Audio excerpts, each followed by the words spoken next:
Hello students, I welcome you all for today's lecture. Under the chapter Rotational Dynamics, today we are going to discuss about uniform circular motion and non-uniform circular motion. In the beginning, let us see what is uniform circular motion. You know that uniform circular motion is the motion along the circumference of a circle with constant speed. When we talk about the speed is of two types. One is linear speed, which is denoted by v, and another is angular speed omega. Here, when we talk about uniform circular motion, then the linear velocity is always tangential to the circle at the point. Suppose the particle is here, then the velocity will be tangential at this point, means this vector will show us the velocity. At this point, if the particle is, then the velocity is shown by this vector, and so on. We know that velocity is a vector quantity, means it has got magnitude as well as the direction. Here we are observing that the direction is changing time to time, but as the speed is constant, the length of the vector is the same everywhere. If we see here, the same length is here, the same length is here, the same length I have drawn here also, in order to show that the magnitude of the vector, that is the length of the vector, is the same. So in UCM, the speed is constant, hence we have drawn the length of the vector everywhere the same. What about the angular velocity? Here, not only the angular speed, but also the angular velocity remains constant. What is the reason? Suppose this is the circle along which the particle is rotating. Now, this axis is perpendicular to the plane of this circle. We know that we use right hand rule for determination of direction of omega. So if the particle is rotating in anti-clockwise direction like this, then we have to curl our fingers around the axis in this manner in anti-clockwise sense, and the thumb, which is pointing towards you, shows the direction of omega. On the other hand, if the particle is rotating in anti-clockwise direction, then the direction of the thumb will be inverse. Means this end will show you the direction of omega, which points inwards. Here, if the particle is moving in anti-clockwise sense, then the direction will be same. It will be along the axis like this. This will be the direction of omega. And if it is rotating clockwise, then this will be the direction of omega. Means unless and until the sense of rotation changes, omega will not change. Here, if the particle is rotating in clockwise sense, suppose, then the direction will be this one and it will remain the same throughout the motion. Therefore, the magnitude of omega is not changing. The direction of omega is not changing. Therefore, angular velocity is constant in case of uniform circular motion. So, in case of uniform circular motion, the linear speed is constant and angular velocity is constant. We know AI AR. AR is the radial acceleration. The centripetal force is necessary for circular motion. The centripetal force produces centripetal acceleration. Here I have shown vector AR is given by minus omega square r. R is a vector. It is a position vector of the particle. It is directed from center of the circle to the position of the particle, and the negative sign here shows that this AR is opposite to R vector. Means it is towards the center. And another formula for same thing, that is radial acceleration it is called, or it is also called as centripetal acceleration. It is equal to minus v square upon r into a unit vector r0 which is along this direction of r. It is opposite to this r, therefore there is negative sign again. Or it can be also written as, the radial acceleration can also be written as vector omega cross vector v, where vector omega is angular velocity and vector v is the linear velocity, and the cross product of these two vectors result in a third vector, that is radial acceleration, which is along the plane containing these two vectors.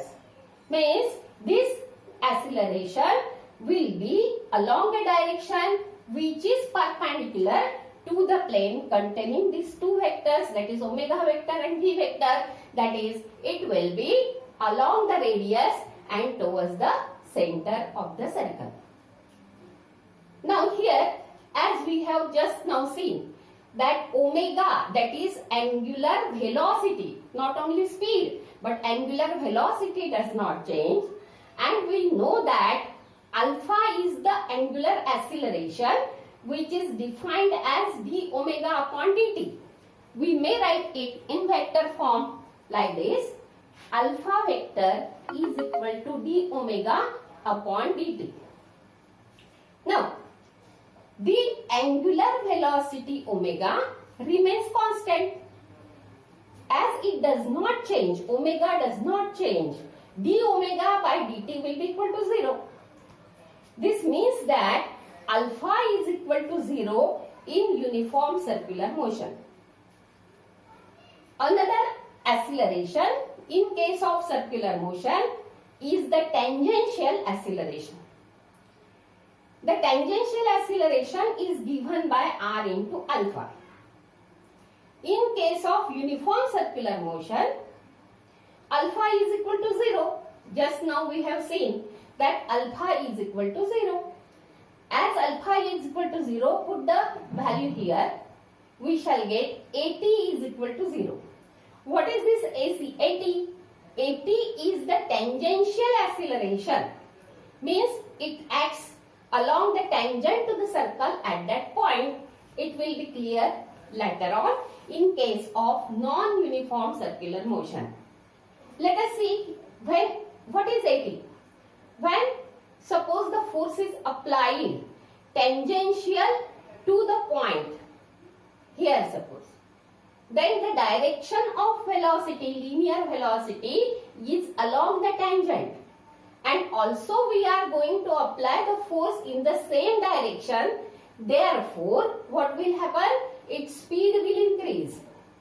On the other hand, if we apply the force in reverse direction tangentially, then its speed will decrease. Means the acceleration of the particle will be along the tangent to the circle at that point, and hence it is denoted by AT. AT is the tangential acceleration, and it helps to change the speed of the particle, linear speed of the particle in circular motion. So in case of uniform circular motion, as alpha is equal to 0, AT is also is equal to 0. So here there is non-zero value for AR. AR is non-zero. but AT is always equal to 0. If the motion is uniform circular motion, then we must remember that AR is non-zero. And what does AR do?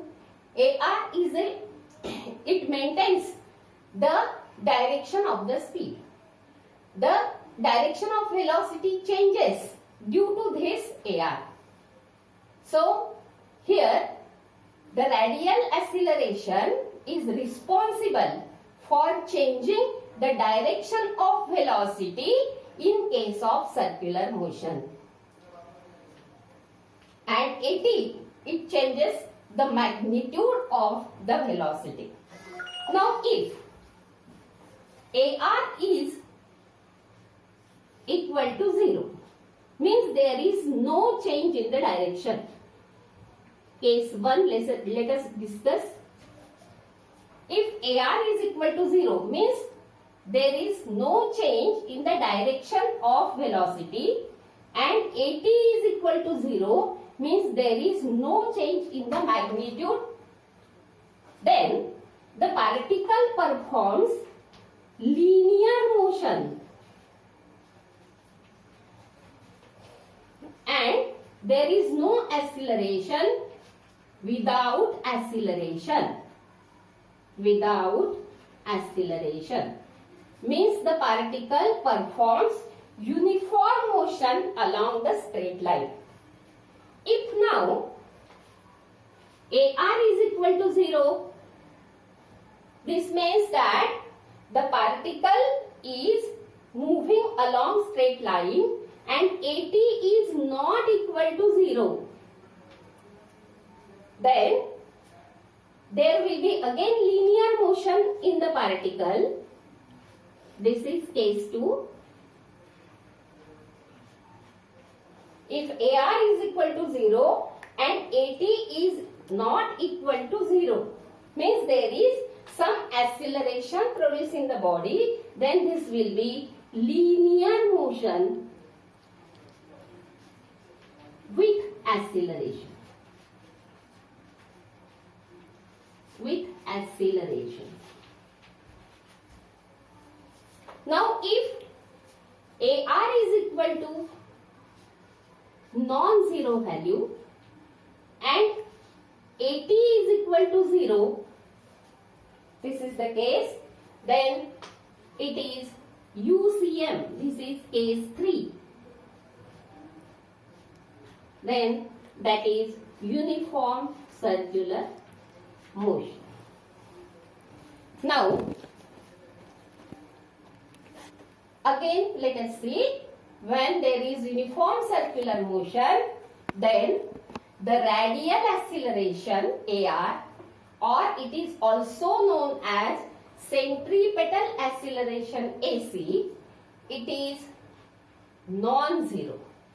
But the tangential acceleration is 0 because the magnitude of the velocity, that is the speed, remains constant. Now non-uniform circular motion. In case of non-uniform circular motion, the speed is not constant. Again, the speed is of two types. One is linear speed and another is angular speed. Both are not a constant.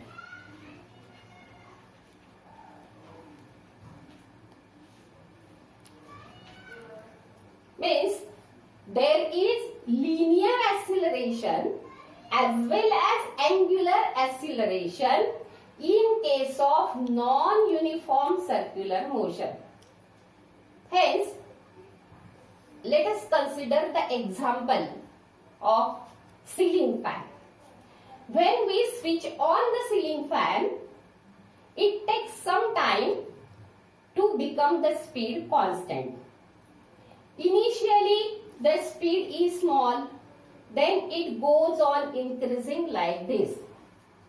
Therefore, in order to show the velocity in case of non-uniform circular motion, I have drawn the length of this vector smaller one, then this is a larger one, then still it is larger than V2.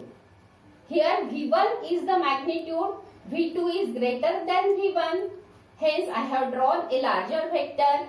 V3 is again larger than V2, therefore length of the vector is greater than V2 and V1 also.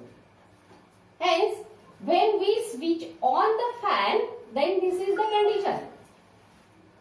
But when we switch off the fan, reverse is the condition. Initially, the speed is higher. Then when we switch off the fan, then speed reduces. Therefore, again there is acceleration in reverse direction in that case. In both the cases, the motion is non-uniform. But if we switch on the fan and when the speed becomes constant, it becomes uniform circular motion. Now, we are considering non-uniform circular motion, and in this circular motion now, we have to find what is the resultant acceleration. So, for that, I am using the same diagram here.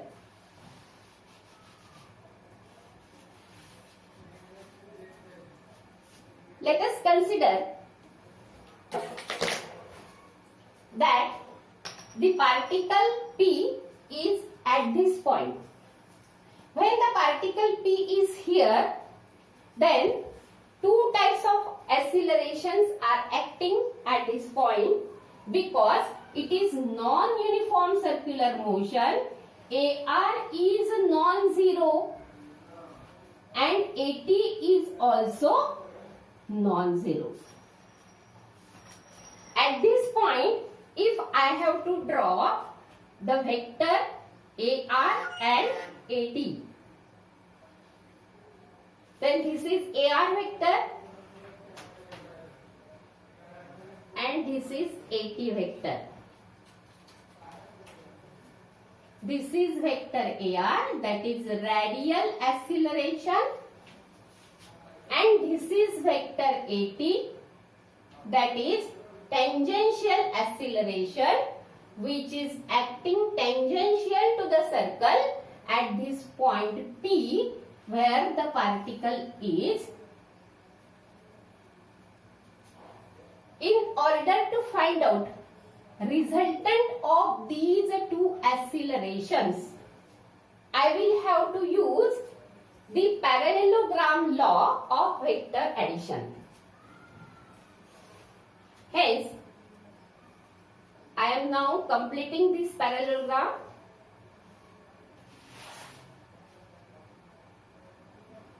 In this manner.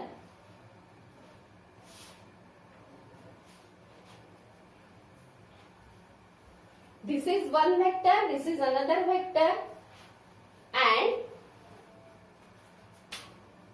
the diagonal passing through their common point gives us the resultant vector.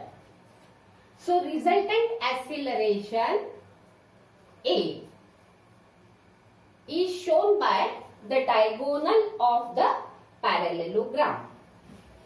Let us find the magnitude of this resultant acceleration A. Suppose alpha is the angle made by this resultant or net acceleration A with horizontal or the vector AR. Alpha is the angle made by the resultant acceleration A with radial acceleration AR. Here, according to law of parallelogram of vector addition, this is the resultant, this is one vector P, this is another vector Q. So, R square means resultant square is equal to p square plus q square plus 2pq cos theta according to law of parallelogram of vector addition. Here now r is nothing but this a. So a square is equal to ar square plus at square plus 2 times ar at into cos theta. Here the angle between these two vectors is pi by 2, that is 90. And we know that here if I substitute cos 90 to ar 80, rest things are the same. Then you know that cos 90 is 0. Therefore, this term will vanish, giving us a square is equal to ar square plus at square. Hence, the resultant acceleration or the magnitude of resultant acceleration is given by under root of ar square plus at square. So, in case of non-uniform circular motion, the radial acceleration is non-zero. Also, the tangential acceleration is non-zero, and the net acceleration A is given by this formula. A is equal to under root of ar square plus at square, and its direction is given by alpha. Now how to calculate alpha? From this parallelogram, let us see, this is alpha. So tan alpha is equal to what it will be? Tan alpha is equal to, this is 80, hence it will be also 80. So opposite side is 80 divided by ar. So it is equal to 80 upon ar. So alpha will be equal to tan inverse of 80 upon ar. Hence, this equation number 2 will give us the direction of A, that is the linear acceleration. Study some characteristics of non-uniform circular motion. The main thing in non-uniform circular motion is that the linear speed as well as angular speed is not constant. Let us start with the linear speed. As linear speed is not constant, what happens to kinetic energy? We know that kinetic energy is given by half mv square. As v is not constant, half mv square is not also constant. Therefore, in translational motion, half mv square, that is the kinetic energy, is not constant. We know that omega is equal to v by r. As v is not constant here, therefore v by r is not constant, that is omega is not constant. In case of rotational motion, the kinetic energy is given by half I omega square. As omega is not constant, half I omega square will not also be constant. Therefore, kinetic energy is not constant in case of non-uniform circular motion. Now, linear momentum. Linear momentum is given by mass into velocity. Velocity is now here not constant. The mass of a particle is constant, but the linear speed is not constant. Therefore, P is not constant as V is changing. As P is not constant, we know that by using Newton's second law of motion, F is equal to mv minus mu by T. This mv is the linear momentum of the particle. In final case, mu is the initial linear momentum and T is the time in which the velocity changes from u to v. Therefore, according to Newton's second law of motion, F is dp by dt. But P is not constant. Therefore, F will have some value, that is F is non-zero. So starting from V not constant, we have now reached to the point that the force is a non-constant. Then for angular momentum, we know that angular momentum L is moment of linear momentum, that is vector R cross vector P is equal to vector L. As P is not constant, R cross P is also not constant, and we know that tau is equal to dl by dt. As L is not constant, this has dl by dt has certain value. Therefore, tau has certain value. As tau has certain value, tau is non-zero. Hence, F is non-zero, tau is also non-zero. Now, angular velocity. Angular velocity omega is equal to V by R, as just now we have seen here. So, omega is not constant. Omega has certain changing value.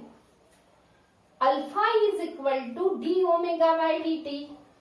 Therefore, omega is not constant means the angular velocity is changing with time.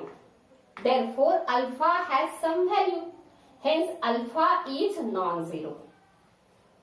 Thus, these all characteristics of non-uniform motion, that is kinetic energy is not constant, linear momentum is not constant, then angular momentum is not constant, and angular velocity also changes, results in alpha is non-zero, tau is non-zero, F is non-zero, and kinetic energy is not constant. Using these characteristics, let us solve some problems. Let us solve problem number 12, page number 24 from our textbook. It is depending on non-circular motion. An ant is stuck to the rim of the bicycle. There is an ant which is sitting on the bicycle. The wheel has the diameter 1 meter and the wheel is set into rotations and attains the frequency of 2 revolutions per second, and the time required is 10 seconds. It is moving with uniform angular acceleration. Then we have to calculate the number of revolutions completed by the ant in 10 seconds. Also, we have to calculate the time taken by the first complete revolution, time taken by it means the ant for first complete revolution and for the last revolution. Here what is given to us is the frequency after 10 seconds. Means suppose N1 is the initial frequency, then it was at rest initially, so N1 is equal to 0. N2 is the frequency after 10 seconds and it is 2 revolution per second, that is 2 hertz. Now the time required to become the frequency equal to N2 is equal to 10 seconds. The question is, we have to find out number of revolution completed in 10 seconds by an ant. Therefore, for finding the number of revolution, we must find what is the angular displacement of the ant and that angular displacement divided by 2 pi, because in one revolution the angular displacement is 2 pi radians. Therefore, whatever the displacement we get, we divide it by 2 pi in order to get the number of revolutions. So let us solve first a part of this problem, that is number of revolutions completed by the ant. For this, we should know the angular acceleration alpha.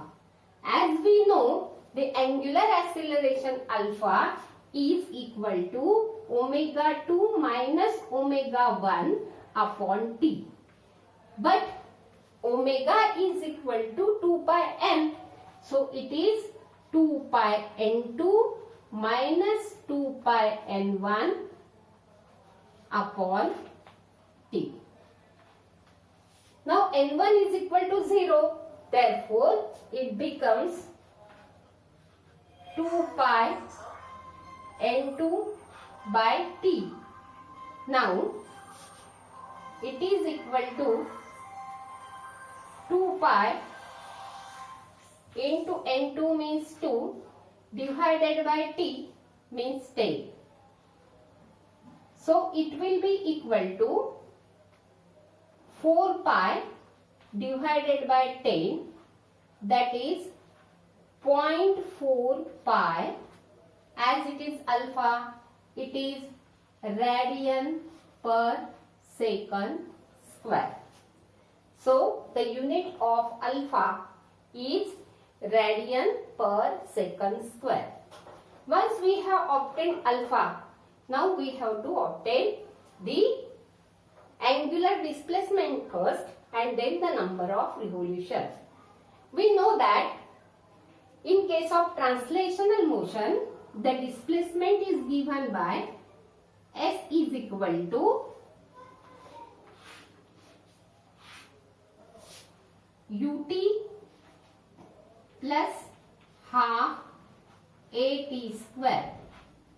In case of our rotational motion or circular motion, now here theta is equal to omega 0 or omega 1 into t plus half alpha t square. Omega 1 is equal to 2 pi n1, but n1 is equal to 0. Hence, omega 1 is equal to 0. So, here we have to find out theta. So, theta is equal to omega 1 into t is now 0 plus half into alpha. Alpha is 0.4 pi radian per second square into t. T is here 10 and square of 10 is now 100. Let us divide. So theta is equal to 0.4 pi divided by 2 gives us 0.2 pi into 100. That is, it will be equal to 20 pi. This will be in radians. So we have obtained theta in this case. Now, number of revolutions is equal to number of revolutions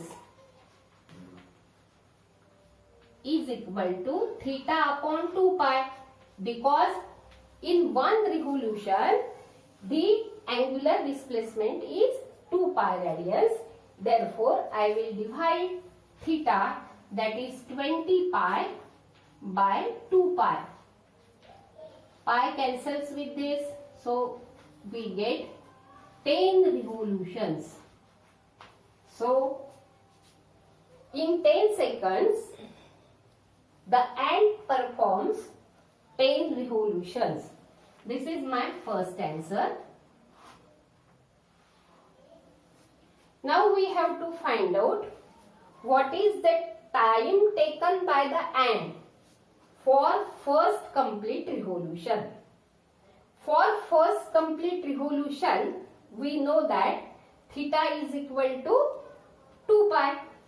Now the same equation I will use to find out the time required for first complete revolution. For this, let us again use the same equation. Theta is equal to omega 1 t plus half alpha t square. Now in one revolution, the angular displacement is 2 pi radians. Therefore, I am writing here 2 pi. Omega 1 into t is 0 because omega is equal to 2 pi n1 here, omega 1. Hence, n is equal to 0. Therefore, this comes out to be equal to 0.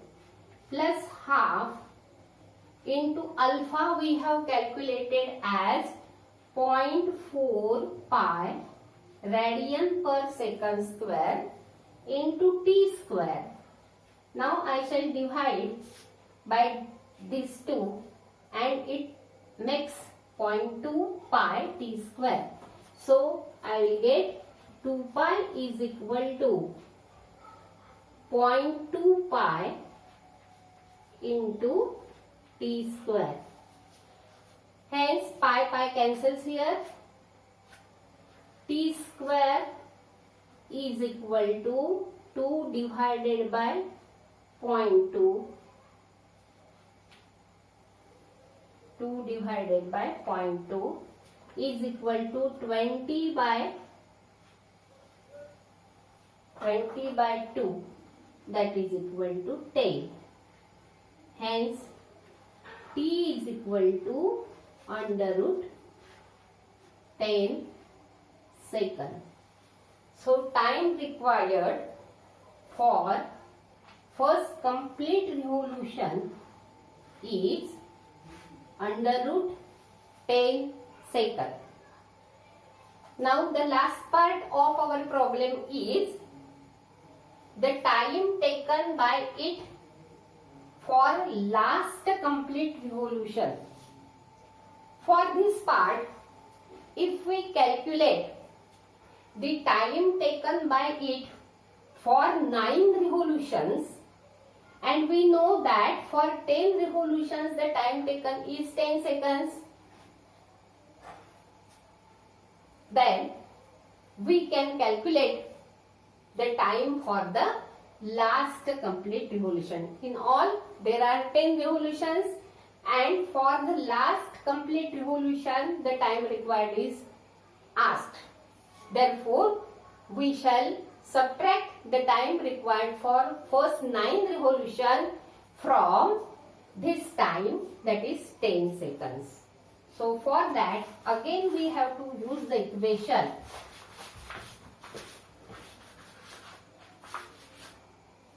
Theta is equal to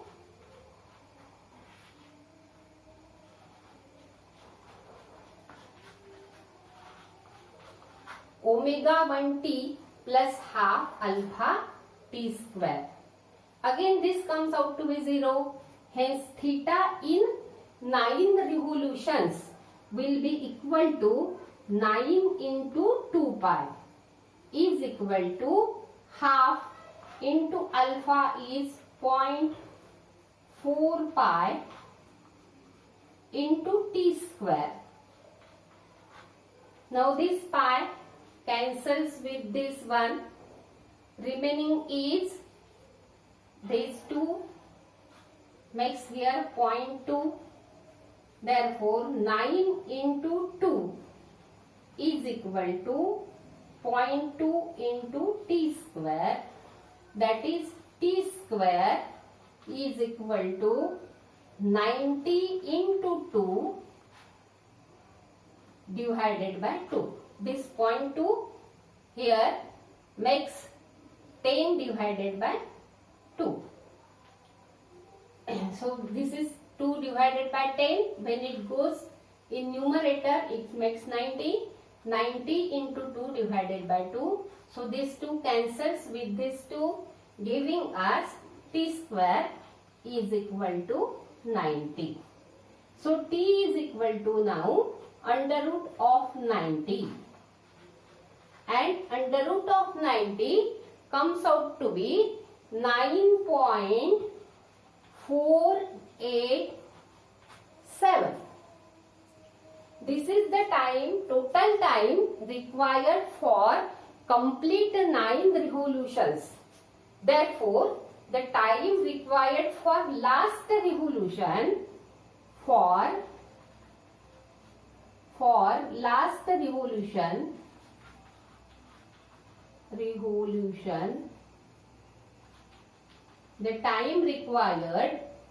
the time required is equal to 10 minus 9.487.